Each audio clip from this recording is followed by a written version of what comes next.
Assalamualaikum warahmatullahi wabarakatuh.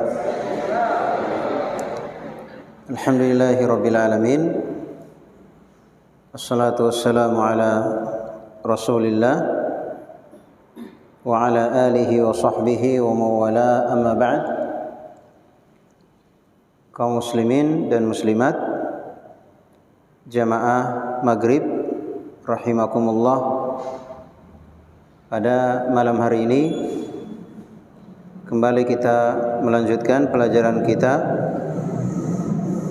dalam menyelesaikan kurikulum pada bidang akidah, tauhid, uluhiyah yang menjelaskan tentang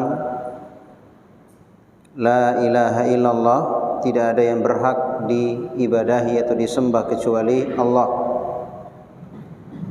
Dan kita sudah di buku yang ke-6, yaitu membaca kitab Kashfu Asy-Syubhat, menyingkap syubhat. Kata beliau, fajundullahi humul ghalibun bil hujjati wal lisan kama annahum al-ghalibuna bis-sayfi was-sinan. Fajundullah, maka tentara Allah,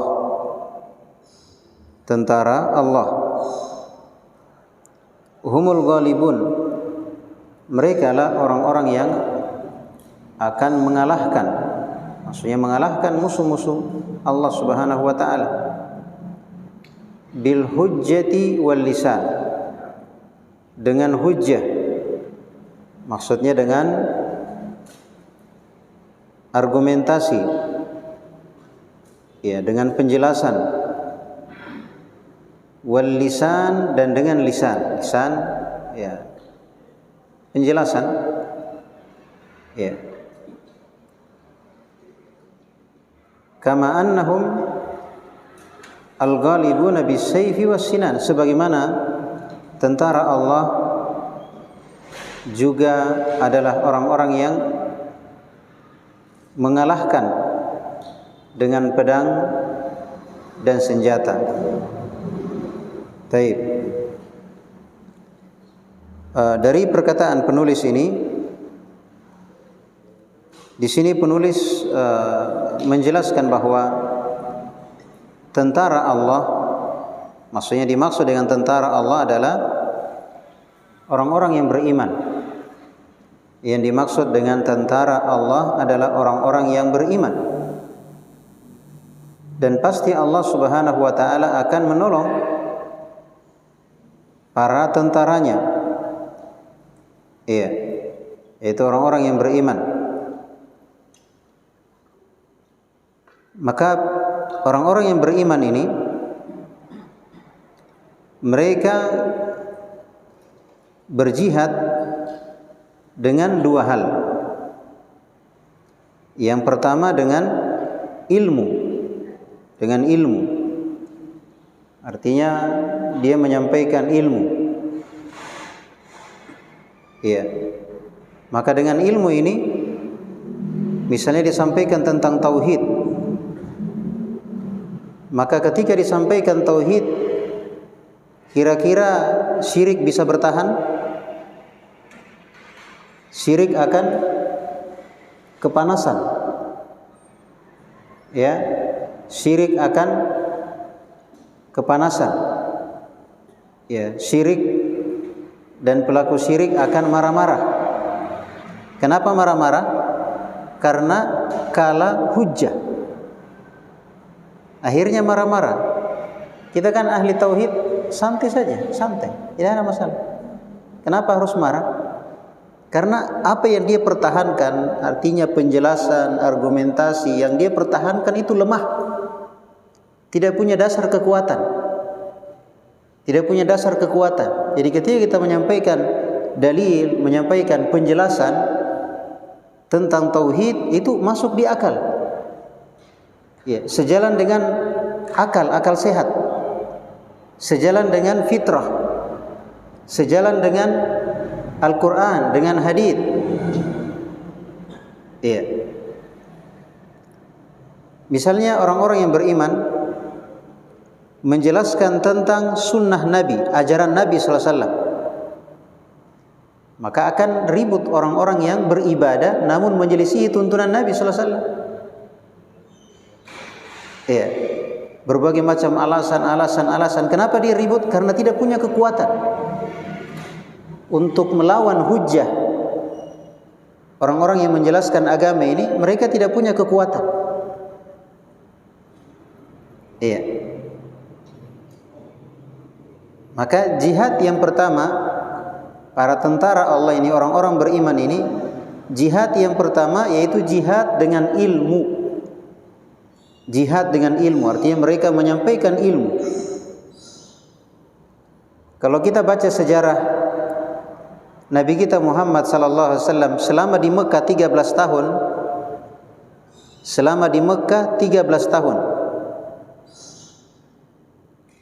di mana Allah Subhanahu wa taala berfirman, wajahiduhum bihi jihadan kabira, dan jihadlah melawan mereka orang-orang musyrikin Mekah dengan jihad yang besar.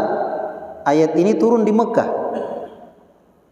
dan ketika itu di Mekah belum ada syariat jihad dengan pedang. Nanti di Madinah, itu pun di Madinah nanti di tahun kedua. Berarti ayat ini kira-kira apa yang dimaksud dengan jihad di sini? Jihad apa di sini? Wajahiduhum bihi, jihadlah kepada mereka. Kira-kira jihad apa yang maksud sini? Jihad dengan ilmu. Sampaikan ilmu, sampaikan agama ini. Nah, sekarang kenapa kaum muslimin kebanyakannya terjatuh pada kesyirikan, terjatuh pada kebid'ahan, terjatuh pada golongan-golongan yang sesat, pemikiran-pemikiran yang menyimpang? Karena kurangnya orang-orang yang menyampaikan apa? Ilmu. Sedikit sekali yang menyampaikan tauhid. Makanya kesyirikan merajalela, karena sangat sedikit orang menyampaikan tauhid. Coba hitung di masjid-masjid, ada nggak kajian-kajian seperti ini? Menyelesaikan kurikulum pada bidang tauhid, pada bidang akidah. Paling ceramah-ceramah lepas, ceramah tidak jelas arahnya kemana. Ya, makanya kaum muslimin terjatuh dalam kesyirikan tanpa mereka sadari. Percaya garis tangan. Kenapa percaya garis tangan? Coba lihat garis tangan tak? Oh, M, ai miskin ki. Apa kita bilang? Ai syirik miseng. Syirik. Syirik dosa besar. Kenapa bisa terjatuh pada kesyirikan? Masalah-masalah sepele, dikit-dikit syirik, dikit-dikit syirik. Kenapa terjatuh pada kesyirikan? Karena mereka apa? Karena mereka tidak paham. Bagaimana mau paham? Tidak ada yang menyampaikan, tidak ada yang menyampaikan ilmu kepada mereka. Baik. Berarti di sini hal yang paling ditakutkan oleh tentara-tentara setan, kan tentara Allah jihadnya pakai apa? Kan dua tadi jihadnya ya. Yang pertama jihad dengan ilmu, sampaikan ilmu, sampaikan kebenaran, sampaikan tauhid, sampaikan sunnah dengan jelas, gamblang. Berarti tentara setan, kan ini dua tentara, ada tentara Allah, ada tentara apa? Setan, kan begitu. Berarti kalau tentara Allah jihadnya pakai ilmu.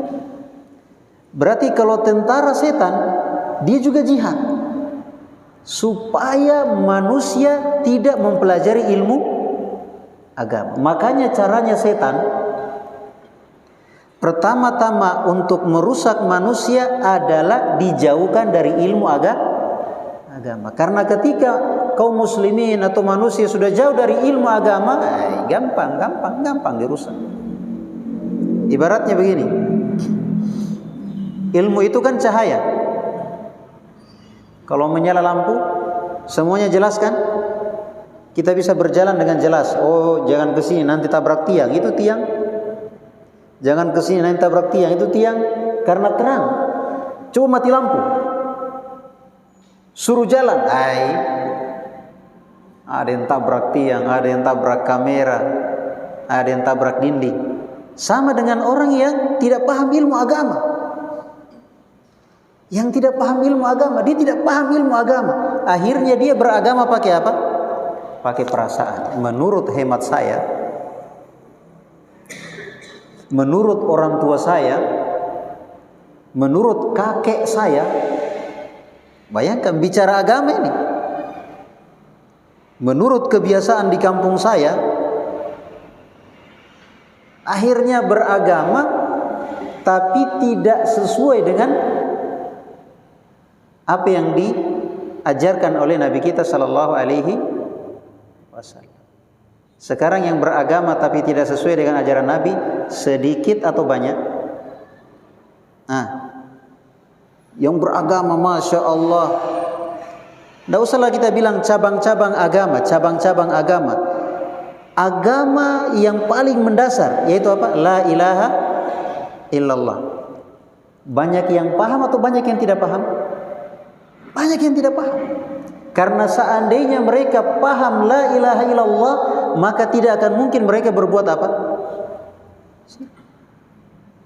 Berarti senjata setan, tentara-tentara setan dari kalangan, tentara-tentara iblis dari kalangan jin dan manusia untuk melawan tentara Allah, cara mereka adalah apa? Menghindarkan kaum muslimin pada khususnya dan manusia pada umumnya dari apa? Dari ilmu agama. Karena kalau mulai belajar agama, pasti dia paham, ternyata tauhid seperti ini. Ternyata tauhid hukumnya wajib. Ternyata syirik hukumnya haram. Ternyata harus meninggalkan syirik. Oh, ternyata ini syirik, ini syirik, ini syirik. Akhirnya ketika dia paham tauhid dan dia paham syirik dan meninggalkan syirik, akhirnya setan, hilang lagi temanku. Iya kan? Dia sudah harap-harap, ini kalau mati ini ya lumayan. Ya, tambah-tambahnya teman-teman di neraka. Karena syirik tuh.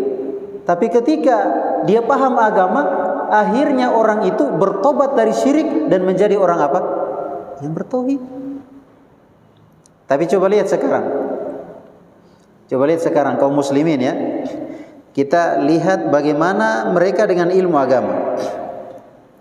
Kalau kita lihat sekarang, yang ibu-ibu waktunya habis di sinetron. Pokoknya jam berapa itu sinetron apalah bersambung. Apalagi besok ini pikiran. Bukan ilmu agama, bukan tauhid, bukan sunnah. Apalagi besok bersambung saya. Habis nih. Yang bapak-bapak, besok siapa yang menang di bola misalnya. Inilah pokoknya nama-nama orang kafir dihafal semua. Siapa yang menang masuk yang seperempat seperapa semua tuh. Pokoknya terus mau jam 3 subuh bangun, pasang alarm. Iya. Yang anak muda game. Sekarang kaum muslimin keadaannya seperti ini. Mereka tidak mengenal Abu Bakar, mereka tidak mengenal Umar, mereka tidak mengenal belajar agama, tauhid dan sunnah. Kira-kira apa yang bisa diharapkan? Kira-kira kaum muslimin akan ditolong oleh Allah Azza wa Jalla dalam keadaan seperti ini? Makanya sekarang kaum muslimin jumlahnya banyak tapi tidak bermutu. Tidak berarti. Mana mungkin Allah, harus kita camkan ini ya, mana mungkin Allah menolong hambanya yang berbuat syirik, mana mungkin, dan membinasakan yang bertauhid. Sekarang kaum muslimin mengharapkan pertolongan, dia berdoa supaya ditolong oleh Allah Subhanahu wa taala. tapi hari-hari apa bikin? Syirik. Hari-hari syirik. Jadi ini yang kita harus pahami. Berarti tugas kita sekarang adalah bagaimana caranya kaum muslimin ini supaya mengerti agamanya. Bagaimana caranya? Ya, caranya apa tadi? Menyebarkan ilmu, jihad dengan ilmu. Bagaimana menyebarkan ilmu? Nah, bagaimana caranya? Menyebarkan ilmu itu dengan taklim seperti ini, melalui khutbah Jumat, ya kan? Melalui buku, menulis buku, ya, melalui disebarkan di berbagai media sosial, ya, penyebaran ilmu, ya, melalui sekolah-sekolah Islam, diajarkan anak-anak kita ilmu agama yang benar. Bayangkan sekarang kelas 6 SD, kadang sudah SMP, ditanya rukun iman yang 6. Apa di SMP? Tidak paham, itu baru rukunnya, belum ditanya. Rukun iman yang pertama, beriman kepada Allah. Apa yang kamu imani tentang Allah? Apa yang kamu percaya? Tidak ngerti. Jadi sekolah selama ini apa? Kaum muslimin betul-betul dangkal akan agamanya. Sehingga jangan heran orang-orang kafir itu mudah memasuki kaum muslimin. Semua kebiasaan-kebiasaan orang kafir mudah karena mereka tidak punya filter. Mereka tidak punya dasar sehingga apapun yang mereka jual kepada kaum muslimin itu laku keras. Makanya kata Nabi SAW,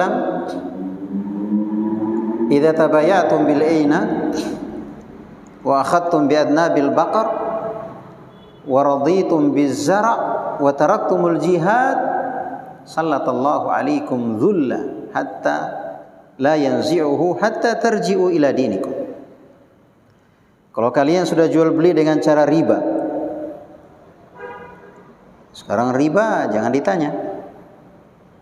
Orang bilang tanpa riba kita tidak bisa apa-apa.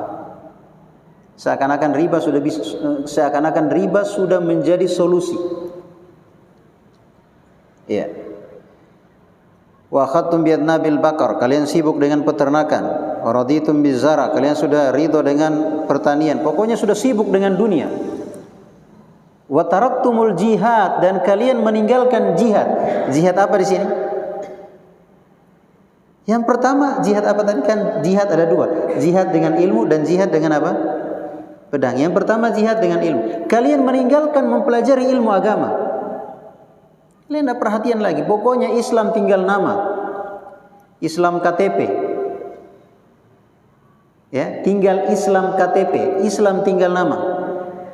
Kalian meninggalkan ilmu agama. Kalian tidak perhatian belajar ilmu agama. Apa yang terjadi? Sallallahu alaikum dhulla, maka Allah akan menimpakan kehinaan kepada kalian, akan diinjak-injak oleh orang kafir, akan dipermainkan oleh orang kafir, akan diperebutkan oleh orang kafir, bagikan memperebutkan hidangan di atas meja. Mereka tidak berdaya. Para sahabat tanya, apakah kami ketika itu? Ini Nabi sudah kabarkan apa yang akan datang. Dan Nabi kabarkan 14 abad yang silam sudah terjadi sekarang. Makanya sahabat tanya, apakah kami jumlahnya sedikit sehingga kami tidak berdaya seperti itu? Kata Nabi SAW, tidak, jumlah kalian banyak, tapi bagaikan buih di lautan. Tidak ada artinya. Coba kalau kita lihat dulu para sahabat, kalau kita baca kisah perang, ya, misalnya perang Mu'tah, ya, menaklukkan Romawi, itu 3.000 lawan 100.000.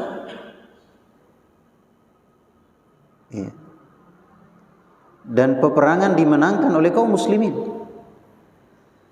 Kalau kita baca sejarah-sejarah bagaimana dulu negara kaum muslimin itu menaklukkan negeri-negeri sekitar sehingga dikuasai oleh kaum muslimin. Padahal jumlah mereka sedikit. Maksudnya tidak sebanding dengan musuh. Tapi coba lihat kaum muslimin sekarang. Di zaman Nabi SAW, orang-orang Yahudi itu tidak berkutik. Ketika Khaybar diserang, benteng pertahanan Yahudi di Madinah diserang, mereka melarikan diri, meninggalkan bentengnya. Sekarang saudara-saudara kita di Palestina, ya, dipermainkan oleh Yahudi. Jadi bahan permainan antara Iran, antara Yahudi yang namakan Israel sekarang, antara Amerika, jadi permainan kaum muslimin. Mereka tidak berdaya. Apa sebabnya seperti ini? Karena mereka meninggalkan agamanya, mereka meninggalkan tauhid, lebih memilih syirik. Mereka meninggalkan sunnah Nabi, ajaran Nabi, lebih memilih apa? Apa-apa yang menyelisihi Nabi sallallahu alaihi wasallam.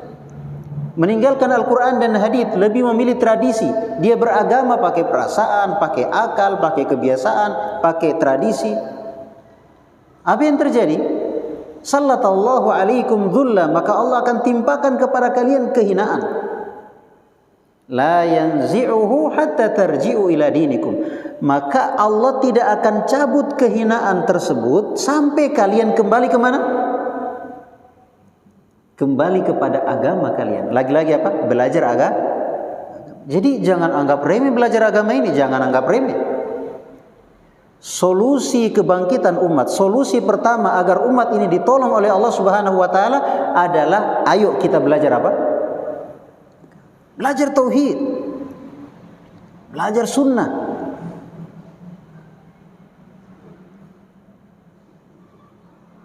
Makanya yang paling ditakutkan oleh orang-orang kafir bukan jumlah kaum muslimin yang banyak, bukan. Iya. Saya ingat ya, waktu kerusuhan Ambon tahun berapa itu? Tahun 98 ya. Iya, 98 99. Bagaimana di sana kaum muslimin dibantai, tidak berdaya. Jumlah mereka banyak. Tapi ketika ada saudara-saudara kita yang membantu kaum muslimin berdatangan, ya, yang menjaga tauhid, yang menjaga sunnah Nabi sallallahu alaihi wasallam, itu orang-orang kafir benar-benar terasa rasa takut di hati mereka. Allah susupkan rasa takut di hati mereka. Sebagaimana sejak dulu Nabi sallallahu alaihi wasallam ketika menyerang musuh, 1 bulan sebelum penyerangan itu musuh sudah ketakutan. Baru berita sampai Nabi mau menyerang, takut memang. Iya. Kata Nabi sallallahu alaihi wasallam, la yanzi'uhu hatta tarji'u ila dinikum. Allah tidak cabut kehinaan tersebut sampai kalian kembali kepada agama kalian. Sekarang berarti kita sudah menemukan jawaban. Kenapa kaum muslimin sekarang semakin terpuruk dan terpuruk? Apa sebabnya? Karena mereka meninggalkan ilmu agama. Pokoknya Islam tinggal nama, Al-Quran tinggal bacaan, tinggal kasih bagus bacaannya, tajwidnya, tapi nggak paham apa maknanya. Seakan-akan Al-Quran cuma qiraah, ya, tilawah, tapi maknanya coba. Al-Fatihah dibaca, iyyaka na'budu, hanya kepadamu kami beribadah, syirik lancar. Jadi apa maksudnya kita baca Quran lantas, ya kan? Oleh karena itu ini merupakan tugas kita semua. Bagaimana caranya kaum muslimin dengan berbagai lapisannya, kalangan orang tua, kalangan anak muda, kalangan anak-anak, jangka pendek, jangka panjang, laki-laki, perempuan, ya, pemerintah, rakyat. Hendaknya kita bekerja sama bagaimana caranya kaum muslimin bisa kembali ke mana? agama. Ta'lim diadakan. Bagaimana mau bisa banyak taklim? Anak mudanya balas belajar agama. Mau orang tua yang pergi mondok? Orang tua mau disuruh, anak-anak muda malas belajar agama, sukanya game, iya kan? Jadi kira-kira anak muda kaum muslimin seperti ini keadaannya sekarang. Kira-kira ketika mereka sudah tua memimpin umat ini, bagaimana nasib umat ini di masa mendatang? Karena kita yang tua ini ya sudah sebentar lagi mati. Berarti yang akan melanjutkan kepemimpinan adalah generasi muda kita. Sedangkan masa muda mereka habis dengan hal yang tidak bermanfaat. Kira-kira mungkinkah pertolongan itu akan datang? Dari sini kita mengerti ya, bagaimana pentingnya ilmu. Coba lihat, 13 tahun Nabi di Madinah, 13 tahun Nabi di Mekah, tidak ada jihad dengan pedang, tidak ada jihad dengan pedang. Bahkan Nabi meninggalkan Mekah, pindah ke mana? Ke Madinah. Tapi apa yang terjadi? Idza jaa nasrullahi wal fath. Ketika telah datang pertolongan Allah dan fathu Mekah, ditaklukkan Mekah. Dulu dipegang kaum musyrikin, pokoknya pengurus Masjid Al-Haram, pengurus Masjid Ka'bah, itu yang urus adalah orang-orang kafir, orang-orang musyrik yang merupakan simbol Islam. Mereka yang pegang. Tapi coba lihat, pada akhirnya Ka'bah, ya, Mekah ditaklukkan oleh kaum muslimin tanpa perang. Wa ra'aitan nasa yadkhuluna fi dinillahi afwaja. Kamu lihat manusia masuk Islam berbondong-bondong. Itu pengaruh apa? Dakwah. Dakwah tersebar, dakwah tersebar. Akhirnya orang, iya betul juga. Akhirnya sadar, akhirnya kembali kepada agama. Nah sekarang siapa yang mau isi kajian? Banyaknya masjid-masjid yang minta, tapi siapa yang bisa isi? Maksudnya terbatas untuk ada yang bisa mengisi kajian-kajian di masjid. Karena kenapa? Karena stok ustadz, stok dai itu kurang. Maka ini merupakan tanda bahwasanya dakwah di negeri kita ini dakwah yang subur. Karena lebih luas lahan daripada yang menggarap lahan. Minta di sini, kau langsung angkat tangan. Dia dakwah tauhid itu diterima oleh masyarakat karena dia dakwah yang fitrah, dakwah yang masuk akal, sesuai dengan fitrah manusia, sesuai dengan Quran, dengan sunnah. Hanya tinggal kita sampaikan dengan baik, sampaikan dengan jelas. Dan Masya Allah masyarakat kaum muslimin Indonesia itu mereka masih di atas fitrahnya. Iya. Maka ini tugas kita.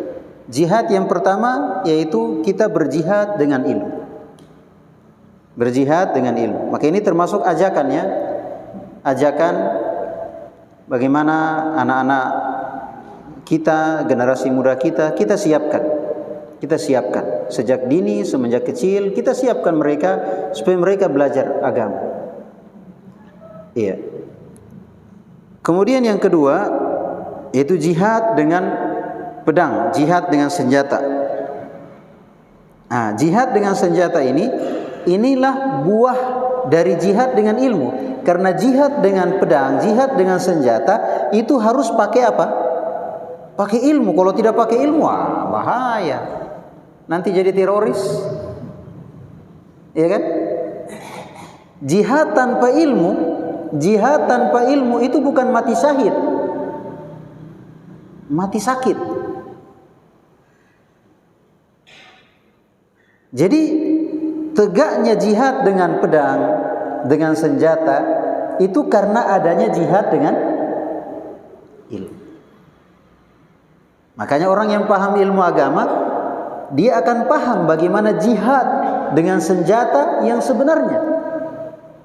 Tidak asal bom, bunuh diri, tembak tentara, polisi, lari, baru mereka bilang jihad. Ini orang yang tidak paham bagaimana ilmu tentang apa? Jihad. Jangan dulu buru-buru jihad, belajar dulu. Masih banyak yang kita mau pelajari. Pembahasan jihad itu di akhir-akhir pembahasan. Pembahasan yang paling pertama adalah apa? Akidah. Bagaimana caranya kita mau ditolong? Pergi jihad masih pakai jimat-jimat, masih pakai ilmu kebal. Gimana caranya? Mau pergi berjihad, tinggikan kalimat la ilaha illallah, nah kita berbuat syirik. Baik. Ini ya, jadi kesimpulannya, tentara Allah mereka lah orang-orang yang dimenangkan. Pertama dengan ilmu. Ilmu agama ini tidak akan terkalahkan. Sepintar-pintarnya orang, dia mau profesor, doktor, di belakangnya pokoknya gelarnya panjang sekali, tapi ketika dia menyelisihi Quran dan Sunnah tidak bisa berkutik. Ya, tidak bisa berkutik. Kalau dia pakai ayat untuk membenarkan kesalahannya, kita pakai ayat itu untuk membantah dia. Itu kaidahnya. Kalau ada orang sesat pakai ayat, maka bantah dengan ayat yang dia pakai.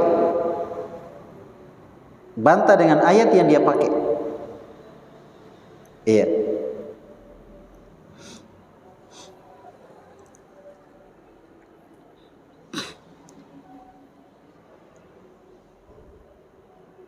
Kata beliau, wa innamal khawfu wa innamal khawfu 'alal muwahhid alladhi yasluku at-tariqa wa laysa ma'ahu silah.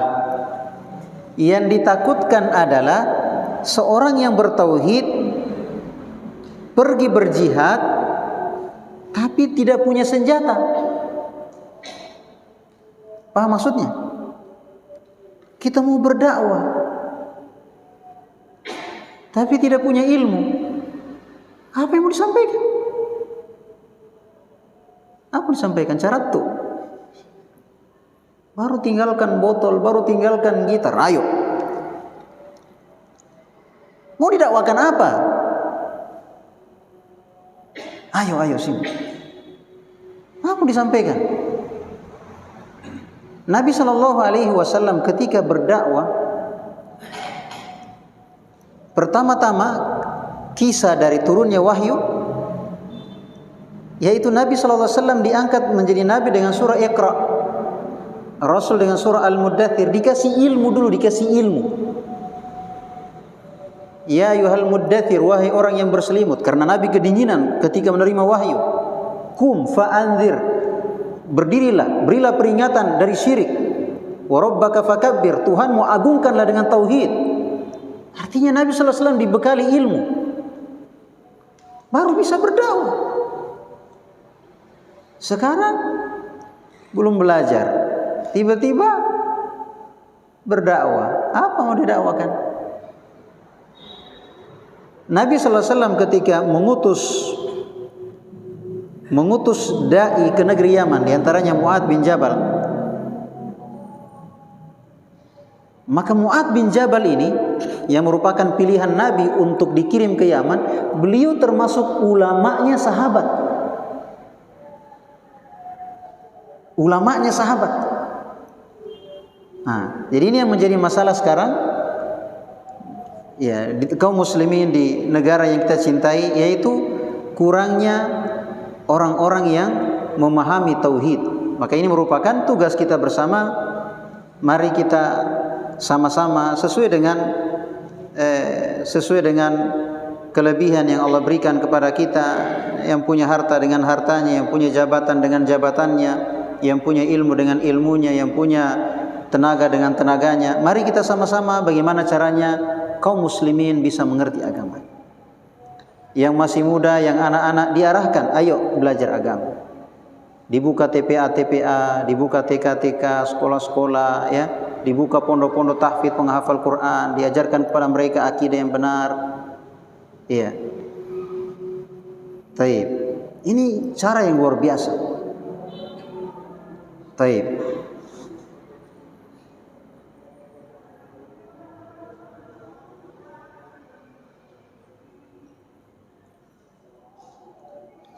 Jadi kata beliau, yang ditakutkan adalah orang yang berjihad tapi tidak memiliki senjata. Maksudnya yang ditakutkan orang yang terjun di dunia dakwah, menyampaikan ilmu, mengajarkan ilmu, tapi dia tidak punya ilmu. Kira-kira kalau tidak punya ilmu, akhirnya bagaimana? Bagaimana cara sholatnya? Bagaimana cara wudunya? Terlebih bagaimana akidahnya? Apa yang mau dijelaskan? Iya. Wa qad manna Allahu 'alaina bi kitabihi alladhi ja'alahu tibyanan likulli syai' wa hudan wa rahmatan wa busyra lil muslimin. Dan Allah Subhanahu wa taala telah memberikan anugerah kepada kita dengan kitabnya. Maksudnya kitab Al-Qur'an ini merupakan nikmat Allah yang terbesar. Kenapa? Tibyanan likulli syai', menjelaskan segala sesuatu. Segala sesuatu dalam Al-Qur'an ada penjelasannya. Iya. Wa huda, dan petunjuk, wa rahmah, dan kasih sayang, wa busyra lil muslimin, kabar gembira bagi kaum muslimin. Taib. Kalau ada yang tanya, masa sih segala sesuatu ada dalam Al-Qur'an? Ada kisah ya, dari kalangan orang-orang Nasara datang, apa betul Al-Quran itu lengkap menjelaskan segala sesuatu? Mana ayatnya yang mengajari kita cara bikin roti? Dia bilang begitu. Mana coba ayatnya, cara bikin roti, coba bacakan ayatnya kepada saya. Akhirnya dipanggilkan ahli roti, ya, dipanggilkan ahli roti. Kemudian dibacakan ayat. Allah Subhanahu wa taala berfirman, "Fas'alu ahla dzikri in kuntum la ta'lamun." Tanyakan kepada ahlinya kalau kalian tidak tahu. Oh iya, tahu. Maksudnya ayat Al-Qur'an itu ada yang rinci menjelaskannya. Iya. Rinci menjelaskannya. Ada juga dia hanya mengarahkan kepada sumbernya. Misalnya ayat ini, kalau tidak tahu tanya ahlinya. Ya. Misalnya wa anzalna 'alaikal kitaba wal hikmah, kami turunkan kepadamu Al-Qur'an dan hikmah. Hikmah maksudnya hadits. Kalau baca Quran baca hadits, karena hadits itu merupakan penjelasan apa? Al-Qur'an. Jadi intinya Al-Qur'an ini menjelaskan segala sesuatu. Jadi masalah apapun, masalah akidah, masalah syariat, masalah ekonomi, masalah pertahanan, pokoknya masalah apapun, masalah generasi muda, masalah pemerintahan, masalah apapun, kecuali dalam Al-Quran dijelaskan. Yang jadi masalah adalah maukah kita kembali kepada Al-Quran? Kadang kita lebih percaya perkataan orang kafir, aturannya orang kafir daripada hukum dari Allah Subhanahu wa taala. Taib. Itu ya. Jadi kesimpulannya, kita punya bekal atau nikmat yang besar dari Allah Subhanahu wa taala, yaitu Allah berikan kepada kita Al-Qur'an, yang mana Al-Qur'an ini merupakan sumber rujukan ilmu. Semua masalah pasti kita akan ketemukan penjelasannya di dalam Al-Qur'an. Iya kan? Sementara jihad yang pertama adalah jihad dengan ilmu. Oleh karena itu, marilah kita perhatian dengan Al-Qur'an. Marilah kita perhatian dengan hadits Nabi SAW, karena disitulah kembalinya ilmu agama. Kembali kepada Al-Qur'an dan kembali kepada hadits Nabi sesuai pemahamannya siapa? Sesuai pemahamannya para sahabat. Karena kenapa? Karena para sahabat itu adalah murid-muridnya siapa? Nabi Muhammad SAW. Ayat Al-Quran turun di tengah-tengah mereka, hadits Nabi terucap di hadapan mereka. Pasti mereka lebih paham apa maksudnya ayat ini, apa maksudnya hadits ini. Kalau kita apa pahamnya? Tidak paham sebab turunnya ayat ini bagaimana, sebab ayat hadits ini bagaimana, ya kan? Maka kita kembalikan kepada yang tahu sebab kejadian turunnya ayat, diucapkannya hadis, mereka lah para sahabat Nabi Shallallahu Alaihi Wasallam. Itulah sumber ilmu. Maka mari kita mengajak kaum muslimin dan manusia pada umumnya agar kembali kepada Islam, Islam yang bagaimana? Yaitu Islam yang kembali mempelajari Al-Quran dan hadis sesuai pemahaman para sahabat. Yang kedua, kembali mengamalkannya. Yang ketiga, kembali mendakwahkannya. Dan yang keempat, bersabar dalam 3 hal ini sampai menghadap Allah Subhanahu wa Ta'ala. Disitulah kekuatan kaum muslimin. Disitulah kekuatan kaum muslimin. Itu rahasianya. Tapi masalahnya siapa yang mau? Itu yang masalah. Masalahnya siapa yang mau? Itu saja. Baik. Sekiranya itu ya apa yang bisa kita jelaskan pada kesempatan malam hari ini. Semoga apa yang kita dengarkan bermanfaat bagi kita semua. Maaf atas segala kekurangan. Subhanakallahumma bihamdik, asyhadu an la ilaha illa anta, astaghfiruka wa atubu ilaik. Wassalamualaikum warahmatullahi wabarakatuh.